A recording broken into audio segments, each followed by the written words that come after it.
अहम खबर आप तक पहुंचाएं। खैबर पख्तूनख्वा हुकूमत की शाखर्शियों की एक और समरी सामने आ गई। पाबंदी के बावजूद वज़रा की तनख्वाहों, मरात और अलाउंसेस में इजाफे के लिए तरमीमी बिल तैयार कर लिया गया। मजीद जानते हैं, डॉन न्यूज़ के नुमाइंदे अब्दुल हकीम मोहम्मद हमारे साथ मौजूद हैं। अब्दुल हकीम, ये माजरा क्या है, अपडेट कीजिएगा। ये जी बिल्कुल खैबर पख्तूनख्वा में जो गाड़ी की खरीदारी के हवाले से समरी तैयार की गई थी, उसके बाद एक दूसरी समरी सामने आ गई है जो तैयार कर ली गई है लॉ डिपार्टमेंट की जानिब से।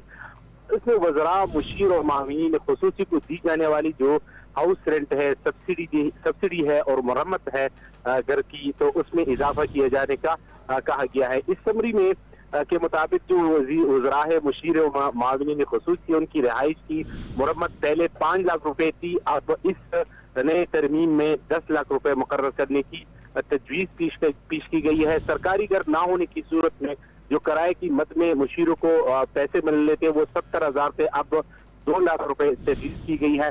वज़रा और मुशीर और मावनीन खुसूसी को जो हाउस सब्सिडी में 70,000 देते थे, उसको 2 लाख रुपए तक बढ़ा दिया गया है, जबकि रिहाइश की मद में 5 लाख और किराए में 1,30,000 रुपए का इजाफा करने की भी जो है इस समरी में तैयारी कर ली गई है और बिल में तरमीम करके मंजूरी के लिए असेंबली में पेश किया जाएगा। बहुत शुक्रिया तफसीलात देने के लिए अब्दुल हकीम मोहम्मद आपका।